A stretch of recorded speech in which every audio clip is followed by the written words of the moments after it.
What if I told you that Ontario's next big real estate opportunity is not in Toronto, it's not in Muskoka, in fact, it's not being talked about properly at all right now. Right now, Bruce Power is about to go through an enormous expansion.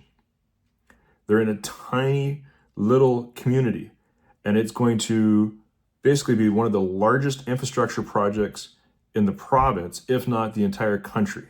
This will pump billions of dollars into a minute portion of the province, and it's just going to absolutely skew the numbers. You'll have thousands of workers, thousands of new jobs, billions in investment, real estate needed. So the absolute housing shortage that we're going to see in the area is going to be massive.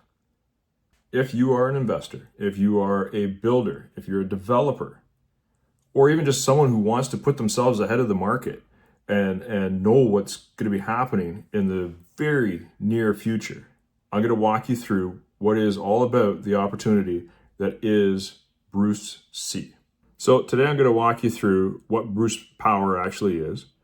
I'm going to talk about what the expansion there, why it matters, what housing pressure is going to look like, because there's already a housing shortage there. Like we've known this for years. It's no different than other parts of the province. It's just going to be absolutely exacerbated by the phenomenal strong demand that's going to be coming into the marketplace in the very, very near future. We're going to talk about what smart investors are already looking at, and then what opportunities exist before the broader market even catches on. So for those who don't know me, my name is Brett Nodwell. I'm involved in real estate, development, building, and even financing here in Ontario. And I've spent a lot of time up in Saugeen Shores. It's, again, one of my favorite places on the planet. And if you were there, you saw the need for housing. But you also saw that there was more coming, that Bruce Power was situated to be one of the spots to be part of the expansion. And I talked about this in previous videos where the cost for some of those high tension lines that you see, the infrastructure that's needed for a site like this, there weren't many places where you can expand, and the need for electricity just keeps going up, right? So again, if you were there, if you were boots on the ground, you saw this coming, and we're very fortunate that we've been building up there already. We're well aware of what's going on. So again, we're going to be talking a bit about that already. And just talking about how a lot of these things have now lined up, and it goes from being just normal due course in terms of building houses and feeding the housing supply to a tremendous opportunity.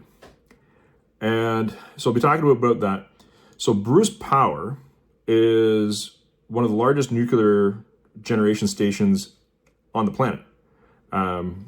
It's located on Lake Huron in Bruce County, and it's right near Tiverton. So one of the sites that we're working on to develop and to build out, it's like a 5-minute drive. So again, we're very, very bullish as to what's going on there. But a lot of these towns were just, blips on a map until Bruce Power showed up decades ago. And even then, they were playing catch up. Okay, we got to build houses to house the tradespeople that were there to build out the initial plan. We're right back to where we started. So again, you've got 4 nuclear reactors already with Bruce A, 4 with Bruce B, and Bruce C is going to be just a monstrous undertaking. These are not short-term projects. So there's going to be a hurried demand, because you'll have like the initial, I'll call them construction crews, right, for tradespeople. But once these are built, you still have thousands and thousands of jobs long term to actually run the plant. So this is just a fantastic opportunity for the community. And the plant itself has been trying to diversify for the past few years. They've really been stepping up their game in terms of medical isotopes. It's stuff like that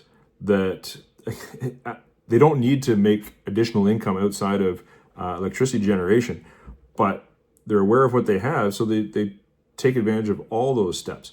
So again, the feeder jobs are not necessarily just for techs.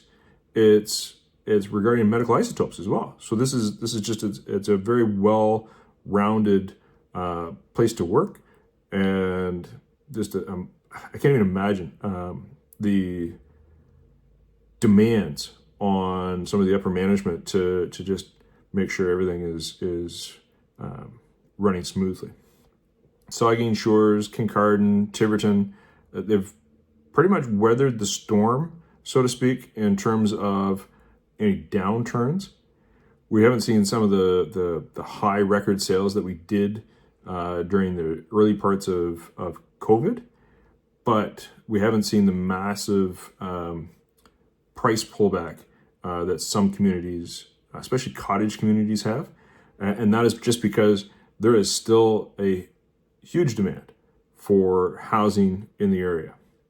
And it's a mix. So once people are settled and they know they've got long-term jobs, they are looking to buy, right? So they're looking for those single-family homes or nice properties to settle down on. But the tradespeople that aren't sure how long they'll be there or what's what, they all have rental demand. So that is even spiked in the summer when you've got both the tradespeople there, but then a massive rush of cottagers and people looking for one of the nicest sunsets in the world. And it was voted that by National Geographic a few years ago. But anyway, so anytime you see major infrastructure spending and high-paying, skilled jobs, long-term economic certainty, which there isn't a whole lot of in Canada right now, but certainly with energy generation, that's there. And couple that with a limited housing supply, that's just a recipe for opportunity, which is great. We have partnered with investors over the past 9 years, I guess now, to basically help with the development and construction of various development projects. We are very glad at the timing of a lot of these coming on stream now that it mirrors what's going on with Bruce C. So we're very fortunate in that respect. Rental inventory is tight. CMHC has reported, low single digit vacancy rates. You have a lot of short-term rental stuff. So your Airbnb type rentals, that market is very tight. And new housing supply is actually somewhat limited. So you don't have this wave of builders coming in and building out massive projects. I will say, from my own accounts, development takes a significant amount of time. And even if you do stuff right, again, you're dealing with, they want to maintain, not the status quo, that's not fair, but they just want to maintain a certain feel and all that sort of stuff. But again, we work with the planning department of both the various municipalities that we're dealing with and the county planners. And we've built a very good rapport. And I think we've put together some great projects. So we're very excited about that stuff. Infrastructure also takes time and costs money. So we've been monitoring how to best move forward with that. And I think we've got a couple good game plans to work with our investors to move those along. Problem is, when the demand shows up, you need to be ready.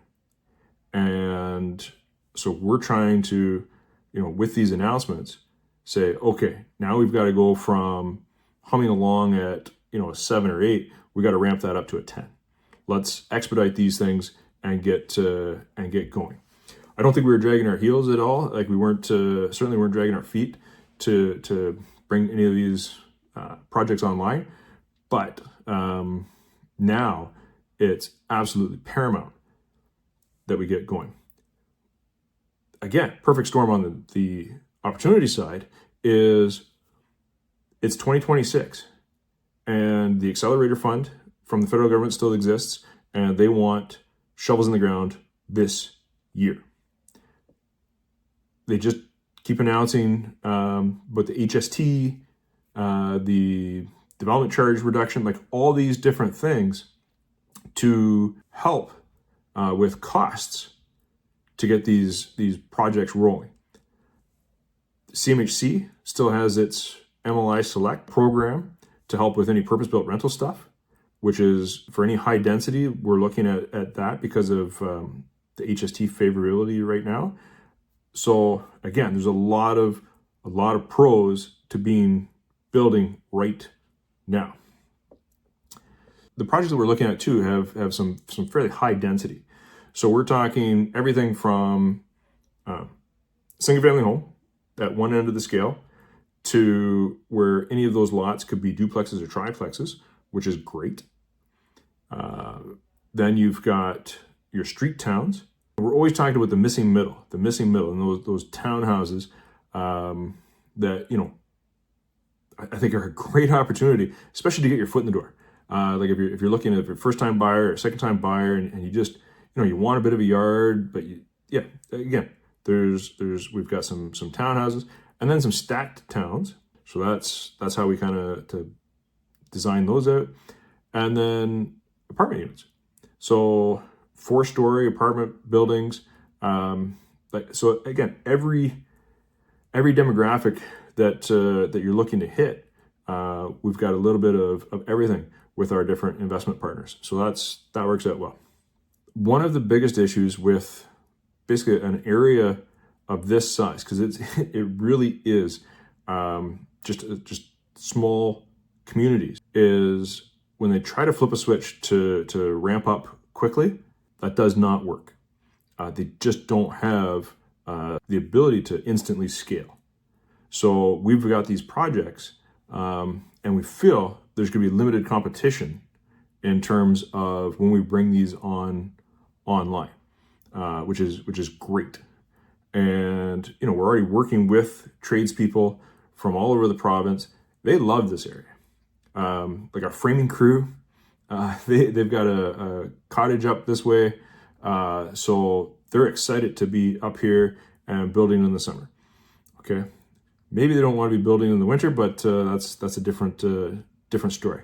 They tend to get a lot of snow. So land with proper zoning, servicing, realistic development pathway have instantly become more valuable. And so we're looking to move these forward. The short-term workforce accommodations and transitional housing strategies, like we've got this thought out. As I was already talking about, you've got a mix of different units. So not every municipality is the same. Southampton said point blank, we do not want apartment units. So we kind of changed up one of our designs, and we did some extra townhouses and stacked towns instead, and they were ecstatic that we worked with them on that. Talk a lot about what is going on at Bruce C, but then you have to think all of the other businesses that feed into that. There's a ton of secondary and third tier businesses that then feed into what's going on at Bruce Power. And not just the tradespeople, but just that ongoing businesses. And if you don't think for a second there's going to be a boom in retail growth, service growth, restaurants, contractors. So again, when we're looking at some of the style of homes that we are building, we've got that in mind as well, where, you know what, not taking anything away from someone that works at Tim Hortons or McDonald's, but they may be better suited, maybe, right, for a townhouse and something a little more affordable than single family, right? So again, just that mix. And again, you know, what we were told by the Chamber of Commerce up that way, and they're one of the biggest Chamber of Commerce in the province. They're very community driven. They've got a lot of different businesses that are part of that and want to be part of it because it's a collective, right? So they're all heading in the same direction, which is great. But what I was told when we joined back 10 years ago was they're a community where everyone can afford to eat out, but not everyone can afford to work at a restaurant. And so we're looking at, you know, what housing can help. And all housing supply is beneficial, but, you know, if you don't have a little bit of a mix, then, you know, maybe you're missing the boat. So the entire economy, we feel, is really set to increase. They also pride themselves, and again, this is one of those little known facts, but you know, one of our investor reps pointed this out to us a while back. You know, with it being also, in addition to, you know, the Bruce Power type community, they have a lot of retirees. And with that, they are constantly going out and seeking healthcare professionals to come in and help. So they've got, you know, an excellent hospital system for that whole area that, you know, and some of the highest level of GPs for the population. So again, it's great in terms of healthcare as well. So that's an interesting thought. So because most investors tend to react after the headlines become obvious, I'm promoting this now. So, you know, and we were ready to promote it because we really did see this coming. We're active in that community. We're in constant talks with people at Bruce Power. We're in constant talks with council, the mayor, the Chamber of Commerce, and dealing with all the people up there, the people, I'll say boots on the ground. You know, so when we see the final announcements about Bruce C, we've been talking about this for months and months and months and months. And now that it's moving to, I'll call it legislation, we're just like, hey, remember how we said this 6 months ago? Now it's actual fact. Are there opportunities to invest in these types of projects? Absolutely. And so we just want to make sure that you're aware of that. With these announcements, though, increased competition. So again, there's more and more builders trying to get in and build, because all builders want is that audience at the back end to sell to, right? So, you know, if they see that, then yeah, they see, okay, great. It means that we can buy a project and have some consistency and predictions that are going to come true, right? So there's also the issue that, you know, cap rates compress. I think we're okay in that respect. But again, if you're interested at all, we'll have those conversations on the actual opportunity. Development land, though, will become more expensive. So we need to make sure that our message is out there that, hey, we've got this opportunity. Let's move forward with it right now. Okay. Uh, you know, I understand when people are cautious about real estate. They've seen the ups and downs over the past 5-6 years with everything that went on in COVID and that sort of stuff. Real estate is cyclical. I get it. Markets fluctuates. Absolutely. Interest rates matter. 100%. Right? So we're not saying that, but government policy also matters. And right now, with all these policies in place, there's just, again, it's a great opportunity. And what beats it all is when there's a stable job market and long-term employment prospects, people want to live there. And if people want to live there, their housing is still going great. I was speaking to someone in Saskatchewan, and they're like, hey, you know what? I talk quite a bit about Ontario markets, obviously, because that's the market I'm in and that I understand. And they're like, well, no, the Saskatchewan market's booming, right? Like, it's going gangbusters because they have a lot of jobs out there that weren't impacted by some of the tariffs and such from out of the US. And that's awesome. So again, there's still opportunities in any market, but look for job stability, and that's going to be probably your safest one. All right, so if I'm analyzing the market today, what are the questions that I'm asking? Which communities are best situated for growth? Okay, again, this is what we're talking about. Where are workers actually choosing to live? So if I have the opportunity to live in, I'll call it cottage country, beach town, near the water, with great fishing, amazing sunsets, a relaxed atmosphere, or insert whatever Toronto neighborhood you want to insert, I'm going to go with the beach town, personally, right? And especially if my job security is that much greater, then that's perfect. Which municipalities are supportive of development? Well, we're already through those processes, so we're happy. If there's additional hurdles down the road for other builders and developers, what infrastructure upgrades are happening. Well, I think the municipalities have been kind of aware of what's going on at Bruce Power for years. So, a few years ago, they did a traffic study, like a master traffic plan for the town. They've been doing a lot of these things in preparation for expansion. So this is great. What rental product is most needed?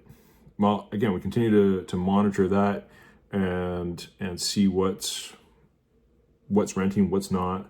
What price points are there? So I think we're on top of that in terms of what we need to build and move forward with. Is there a demand for houses for families and so forth, or is it all rental? Well, again, we're building out a mix. So we've got kind of the best of all worlds, where we're not reliant on any one of those markets, but we're positioned that we're going to take advantage of all of those markets.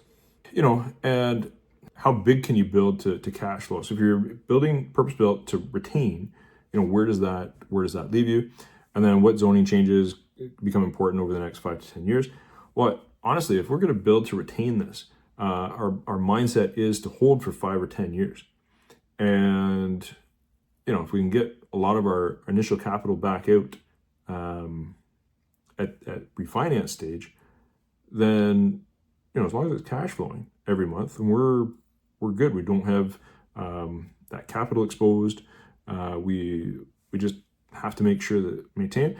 And then we might say, okay, you know what? We had purpose-built rental for 5 or 10 years. Well, let's package these up and start selling them off as individual units or as a whole to another company that wants to run these. So there's again a ton of different options, different opportunities. Final thought. I genuinely believe and we've put our money where our mouth is, so to speak. But I genuinely believe that this region is one of the most interesting opportunities that I've seen in Ontario in the past 20 years. It's a massive undertaking, and the province knows this, the federal government knows this. They are going to be piling billions of dollars into it. So the real estate story that is, surrounding Bruce Power is fantastic. This is a great story, and we're hoping for many, many happy endings. It's not hype. It's not speculation. Like, it's not, oh, we think this, they've already made the announcement, so we're clear. Jobs, infrastructure, economic stability, and housing demand. It's that whole package. So it's fantastic. And if nothing else, what we're looking to build out, I would want to live there. And that's kind of the test of any of this stuff is, if you're going to build it, would you yourself want to live there? Because your mindset changes a little bit. Oh, I want this, and it becomes not a passion project, because we're passionate about anything that we help build, but it's that ownership component where you like, I just want this to succeed, because again, if I'm going to live there, or my family's going to reside there, or kids or whatever, it's important that you have that mindset going into these projects. With all those opportunities, every project in that area going to work? Absolutely not. You still have to do due diligence. You still need, I'll call it proper underwriting of the whole process, the whole package, proper financial analysis. This is not just a sales pitch, right? It's we're looking for people that we want to work with for the next 4, 5, 10, 20 years, not just anybody.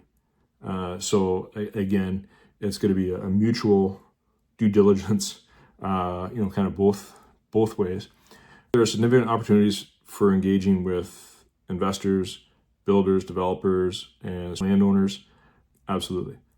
Outside of the stuff that we're already working on, are there more opportunities? 100%. So if you just want to know what's going on in the region, if you're interested in development opportunities, investment properties, any of that stuff up there, just send me a message and just say Bruce C, or leave a comment. But again, we're not hard to find. I will ask you this: if you made it to the end of the video, hit subscribe. I'm pointing to where I think the subscribe button might be, and leave a like. Let us know that you saw the video. Just click on like, and if you want to, leave a comment. But if you do want more information, send me a message and just say Bruce C.